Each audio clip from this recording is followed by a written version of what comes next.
അദ്ദേഹം എന്നോട് മാത്രമല്ല ദ്രോഹം ചെയ്തത്, ഒരു സമൂഹത്തിനോടാണ്.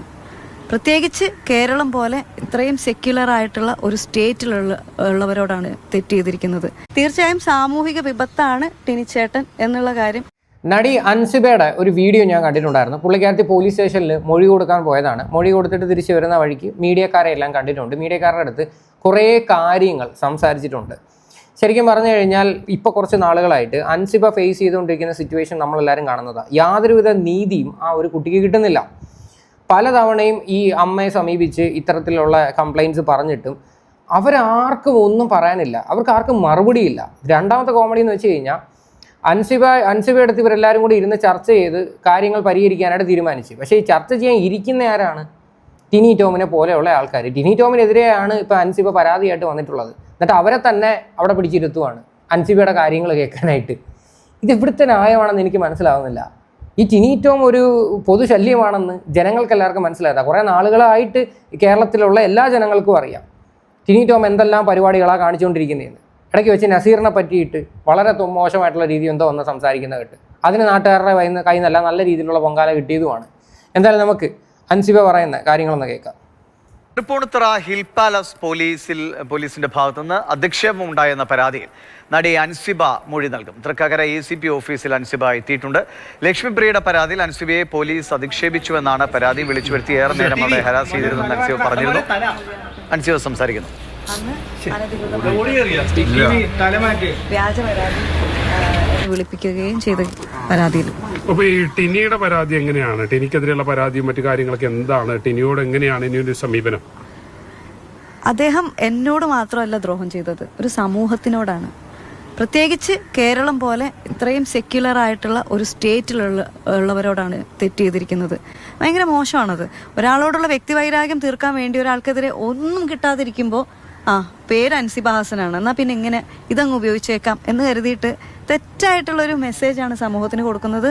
വളരെ സത്യമായിട്ടുള്ളൊരു കാര്യമാണ് പറഞ്ഞത്. അതായത് പറയാൻ ഒന്നും കിട്ടിയില്ലെങ്കിൽ അവിടെ മതത്തിൻ്റെ കുറച്ച് കാര്യങ്ങൾ കുത്തിക്കയറ്റുക, അങ്ങനെ വർഗീയത ഉണ്ടാക്കാൻ ശ്രമിക്കുക, അത്ര ശരിയുള്ള കാര്യമാണോ? ഇതിപ്പോൾ എന്ന് പറഞ്ഞു കഴിഞ്ഞാൽ ഇതിപ്പോൾ സാക്ഷികളായിട്ട് വന്ന ആൾക്കാരെല്ലാവരും അൻസിബയെ സപ്പോർട്ട് ചെയ്താൽ പറഞ്ഞത്. അതായത് അൻസിബ എന്ന് പറയുന്നൊരു വ്യക്തി ഒരു രീതിയിലും ആരെയും മതം മാറ്റാൻ ശ്രമിച്ചിട്ടില്ല. ഈ ആരോപിക്കുന്ന ആൾക്കാരെല്ലാവരും വന്ന് പറഞ്ഞതാണ് ഞങ്ങൾക്ക് ആർക്കും അങ്ങനെ ഒരു അനുഭവം ഇന്നേവരെ നേരിട്ടിട്ടുമില്ല, അൻസിബ ഞങ്ങളുടെ അടുത്ത് അങ്ങനെ പറഞ്ഞിട്ട് പോലുമില്ല. പക്ഷേ ടിനി ടോം എന്ന് പറയുന്ന ഒരു വ്യക്തിയാണ് ഇവിടെ കുത്തിത്തിരിപ്പുണ്ടാക്കി വേണ്ടിയില്ലാത്ത ആക്ഷേപങ്ങൾ പറഞ്ഞത്. ഇപ്പോൾ ചില ആൾക്കാരുടെ സ്വഭാവമാണ് പറയാനൊന്നും കിട്ടിയില്ലെങ്കിൽ പേഴ്സണൽ കാര്യങ്ങളെടുത്ത് വെളിയിൽ പറയുക, അല്ലെങ്കിൽ അത് വെച്ചിട്ട് ഭീഷണിപ്പെടുത്തുക, അല്ലെങ്കിൽ ജാതിയുടെ പേരിൽ കുറ്റപ്പെടുത്തുക. ഇതൊക്കെയാണ് കുറേ പേരുടെ പരിപാടികൾ. ശരിക്കും പറഞ്ഞാൽ ഇവിടെ അൻസിബ ഇത്രയും വലിയൊരു അലിഗേഷൻ പറഞ്ഞിട്ട് പോലും എന്തുകൊണ്ട് ഈ ഒരു നിമിഷം വരെ ഒരു നടപടി എടുക്കുന്നില്ല? ഇവിടെ ഈ സിനിമയിൽ എത്രയോ മുകളിലൊക്കെ ഇരിക്കുന്ന ആൾക്കാരുണ്ട്. അവർക്ക് ആർക്കെങ്കിലും ഈ ഒരു വിഷയത്തിൽ പ്രതികരിച്ചുകൂടെ? അൻസിബയ്ക്ക് വേണ്ടിയിട്ട് സംസാരിക്കാൻ ഇറങ്ങിക്കൂടെ? ഭാഗ്യവശാൽ കേരളത്തിലാണ് നമ്മളെല്ലാവരും ജീവിക്കുന്നത്. മലയാളികളെല്ലാവർക്കും കാര്യം മനസ്സിലായിട്ടുണ്ട്. അപ്പോൾ എന്തായാലും ചെയ്തതിനോട് ഒരിക്കലും ന്യായീകരിക്കാൻ പറ്റൂല. അതിനുള്ള ശിക്ഷ അദ്ദേഹം അനുഭവിച്ചേ പറ്റുള്ളൂ. തീർച്ചയായിട്ടും ഞാൻ പരാതിയായിട്ട് മുന്നോട്ട് പോകും. അതിനുള്ളൊരു കാരണം കൂടെ ഉണ്ട്. ഞാൻ അമ്മയിൽ ഓൾറെഡി പരാതി അയച്ചിട്ടുണ്ടായിരുന്നു. അപ്പോൾ പരാതി അയച്ചു കഴിഞ്ഞ അവസാനം മീഡിയയുടെ പ്രഷർ കാരണമാണ് അമ്മയിൽ നിന്ന് പറയണത് കേൾക്കാം. അതിൻ്റെ മുന്നേ ഞാൻ പല പരാതികൾ കൊടുത്തിട്ടും ഈ കാര്യങ്ങളെല്ലാം പറഞ്ഞിട്ടും ആരും കേട്ടിട്ടില്ല. മീഡിയയുടെ പ്രഷർ കാരണം മാത്രമാണ് എന്നാൽ കേൾക്കാം എന്ന് പറഞ്ഞു. അപ്പം ഞാൻ പറഞ്ഞൊരു കാര്യം ഇതേ കമ്മിറ്റി തന്നെ കേൾക്കാം എന്നാണ് പറയുന്നത്. അതായത് ഈ കമ്മിറ്റിയിൽ വിശ്വാസം ഇല്ലാത്തതുകൊണ്ട് അവിടുന്ന് റിസൈൻ ചെയ്ത് വന്ന ഒരാളാണ് ഞാൻ. റിസൈൻ ചെയ്തതിന് ശേഷമാണ് എനിക്ക് മീഡിയയിൽ ഇത് പറയാൻ പറ്റിയത്. അവിടെ ഇരുന്നുകൊണ്ട് എനിക്ക് പറയാൻ പറ്റില്ല. അപ്പം ഞാനിത് പറഞ്ഞു കഴിഞ്ഞതിന് ശേഷം ഇതേ കമ്മിറ്റിയുടെ മുമ്പാകെ ഞാൻ ഹാജരായി വീണ്ടും ഇതേപ്പറ്റി സംസാരിക്കണം എന്ന് പറഞ്ഞു കഴിഞ്ഞാൽ എന്നെ പരിഹസിക്കുന്നതിന് തുല്യമല്ലേ അത്? ശരിയല്ലേ? ഇത് ശരിക്കും പറഞ്ഞു കഴിഞ്ഞാൽ ഉണ്ടല്ലോ, പബ്ലിക്കായിട്ട് ഈ വ്യക്തിയെ കളിയാക്കുന്നതിന് തുല്യമായിട്ടുള്ള പരിപാടികളാണ് അവർ കാണിച്ചുകൊണ്ടിരിക്കുന്നത്. കാര്യം കംപ്ലൈൻറ്റ് ഓൾറെഡി ഒരു വട്ടം പറഞ്ഞു, എന്നിട്ട് ഒരു രീതിയിലുള്ള തീരുമാനം എടുത്തില്ല. അതും അൻസിബ ആർക്കെതിരെയാണ് കംപ്ലൈൻറ്റ് പറഞ്ഞത്? ഈ പറയുന്ന അതിനകത്ത് ഇതിൻ്റെ ടോപ്പിലിരിക്കുന്ന ആൾക്കാർക്ക് എഗെയിൻസ്റ്റ് ആയിട്ടാണ് പറഞ്ഞത്. ടിനി ടോം ആയിക്കോട്ടെ, പിന്നെ അല്ലാതെ വേറെ കുറേ കാര്യങ്ങളായിക്കോട്ടെ. അപ്പം ഇവരെ തന്നെ പിന്നെയും പോയി ഫേസ് ചെയ്യുക, അവരുടെ അടുത്ത് തന്നെ ഇതിനെപ്പറ്റി പിന്നെയും ചർച്ച ചെയ്യുക, ഇതൊക്കെ ഇവിടുത്തെ ന്യായമാണ്? വീണ്ടും ഒരു കോമാളിയാക്കുന്ന പരിപാടിയല്ലേ ഈ കാണിക്കുന്നത്?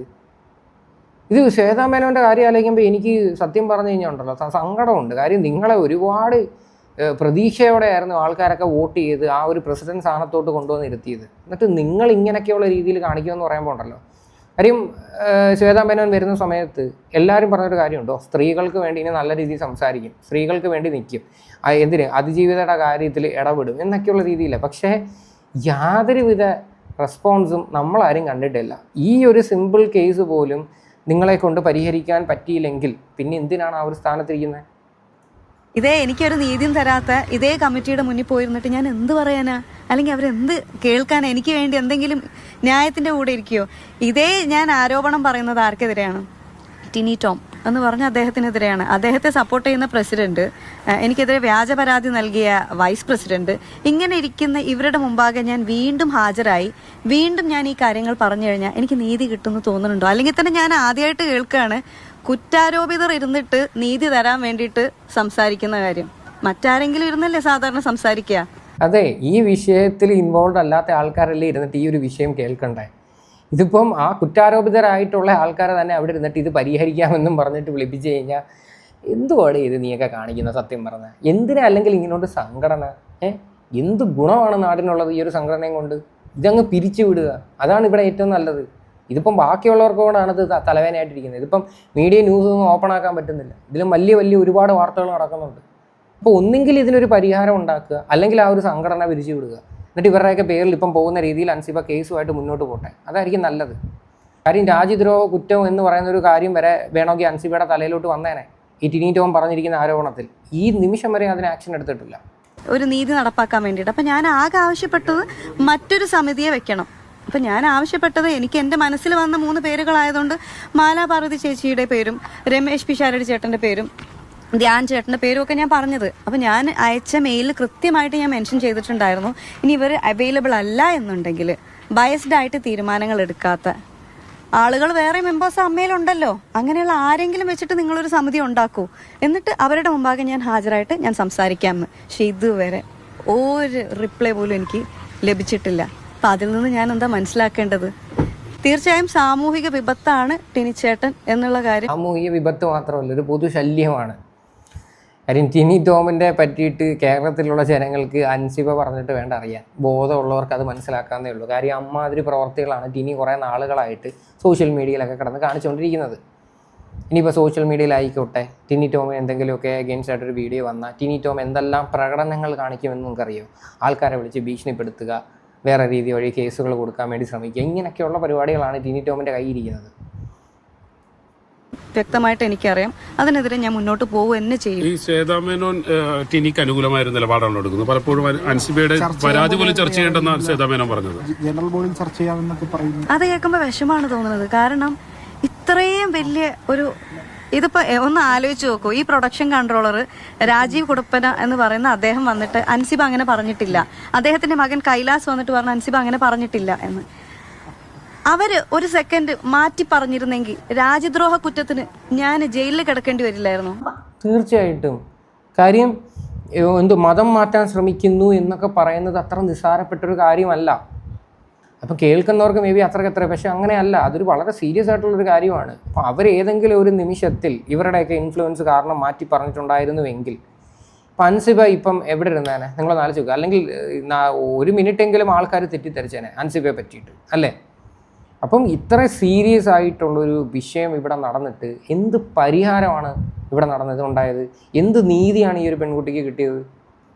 അപ്പം അത് ഇവർക്കാർക്കും പ്രശ്നമുള്ള കാര്യമല്ലേ? ഇത്രയും വലിയ ക്രിമിനൽ പരിപാടികൾ ഇവരെല്ലാം ചെയ്തു വെച്ചിട്ട് ഞാനിത് സഹിച്ചോളണം എന്ന് പറയുന്നത് എന്ത് ന്യായമെന്ന് എനിക്ക് മനസ്സിലാവുന്നില്ല. അപ്പോൾ ഇത് ചെയ്യുന്ന ആളുകൾ ഒരിക്കലും നമ്മുടെ മുന്നിൽ, ഈ സൊസൈറ്റിയുടെ മുന്നിൽ ഞെളിഞ്ഞു നിന്ന് നല്ല ആളുകളാണെന്നുള്ളൊരു കപടമുഖത്തോടെ നിൽക്കാൻ പാടില്ല. അവരുടെ ആ കപടമുഖം താഴെ വീഴ് തന്നെ വേണം. ഇതുവരെ റിപ്ലൈ ഒന്നും വന്നിട്ടില്ല. അപ്പൊ അതുകൊണ്ട് പരാതിയുമായിട്ട് മുന്നോട്ട് പോകാന്ന് വിചാരിക്കുന്ന ഇദ്ദേഹമാണ് എന്റെ.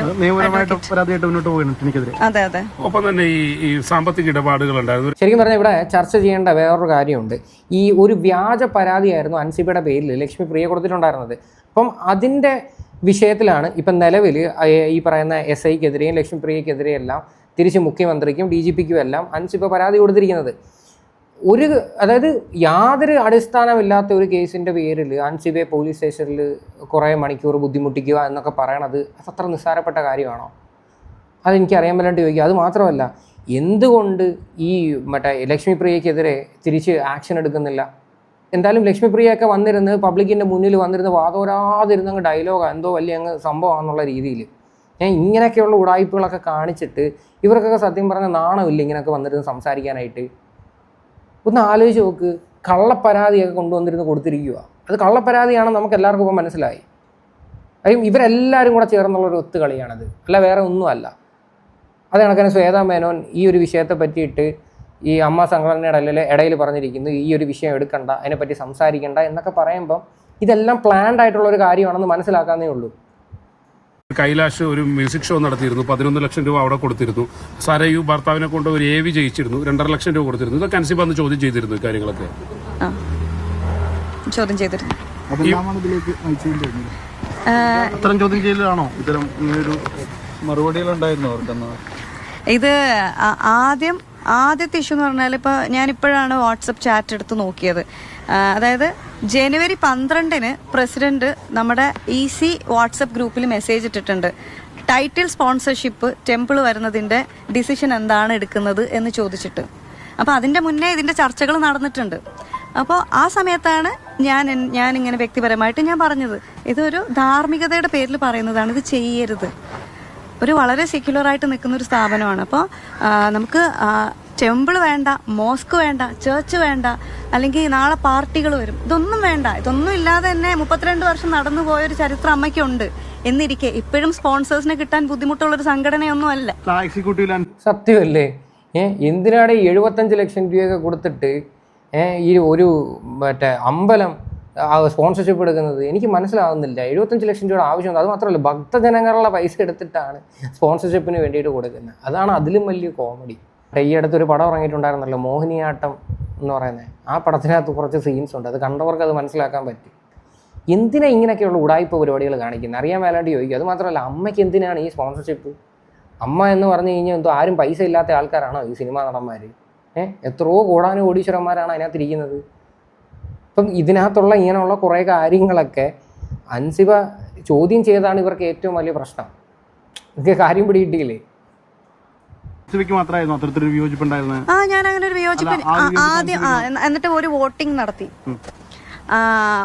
നടത്തിയ സമയത്ത് അപ്പം ഞാനിത് പറഞ്ഞു. ഇതിൻ്റെ മുന്നേ വേറെ 1-2 പേര് ചോദിച്ചിരുന്നു, അത് അമ്മ സംഘടന ഒരു സെക്യുലർ സ്ഥാപനമല്ലേ, അപ്പോൾ നമുക്കൊന്നും കൂടെ നോക്കണമോ എന്ന് ചോദിച്ചിട്ടുണ്ടായിരുന്നു. പക്ഷെ ചെയ്യരുത് എന്ന് വേറെ ആരും പറഞ്ഞിട്ടില്ലായിരുന്നു, നോക്കണമോ എന്ന് ചോദിച്ചിട്ടുണ്ടായിരുന്നു. അത് കഴിഞ്ഞിട്ട് ഞാനിത് മെയിൽ അയക്കുകയും വാട്സപ്പിൽ ഞാൻ നോട്ട് ഇടുകയും ഒക്കെ ചെയ്തു. അപ്പം അതിനുശേഷമാണ് ശരി അൻസിബ ഹസന്റെ പ്രതികരണമാണ് കേട്ടത്. അതായത് ഓക്കെ, അപ്പോൾ ഇത്രയാണ് അൻസിബയുടെ പ്രതികരണം. എന്തായാലും ഈ ഒരു നിമിഷം വരെ അൻസിബയ്ക്ക് യാതൊരുവിധ നീതിയും കിട്ടിയിട്ടില്ല. ഇനിയോട്ട് കിട്ടുമെന്നും എനിക്ക് തോന്നുന്നില്ല. ഒരു പ്രയോജനവുമില്ലാത്ത ഒരു സംഘടന. പിന്നെ കുറച്ച് പേരൊക്കെ പറയുന്നത് കേൾക്കാം, പഴയ നടിമാരായിക്കോട്ടെ നടന്മാരായിക്കോട്ടെ അവർക്ക് മരുന്ന് മേടിക്കാനും പിന്നെ അവർക്ക് ഉള്ള എന്തെങ്കിലുമൊക്കെ ചിലവിന് കുറച്ച് കാര്യങ്ങളൊക്കെ കിട്ടാൻ വേണ്ടിയിട്ടാണ് ഈ ഒരു സംഘടന മെയിനായിട്ട് നിലനിർത്തുന്നതെന്ന്. അതൊക്കെ നല്ല കാര്യങ്ങൾ തന്നെയാണ്. പക്ഷെ അങ്ങനെയൊക്കെ നിലനിർത്തുന്നതിൻ്റെ കൂട്ടത്തിൽ ഇങ്ങനെയൊക്കെയുള്ള ഓരോ തോന്നിവാസങ്ങളൊക്കെ കാണിക്കുന്നത് നമുക്കൊന്നും ഒരിക്കലും സപ്പോർട്ട് ചെയ്യാനായിട്ട് പറ്റത്തില്ല. എന്തായാലും ഇതിനെക്കുറിച്ച് നിങ്ങളുടെയൊക്കെ അഭിപ്രായങ്ങൾ എന്താണെന്ന് വെച്ചാൽ നിങ്ങൾ തീർച്ചയായിട്ടും കമൻറ്റ് ചെയ്യുക. വീഡിയോ ഇഷ്ടപ്പെട്ടെങ്കിൽ തീർച്ചയായിട്ടും സബ്സ്ക്രൈബ് ചെയ്യുക.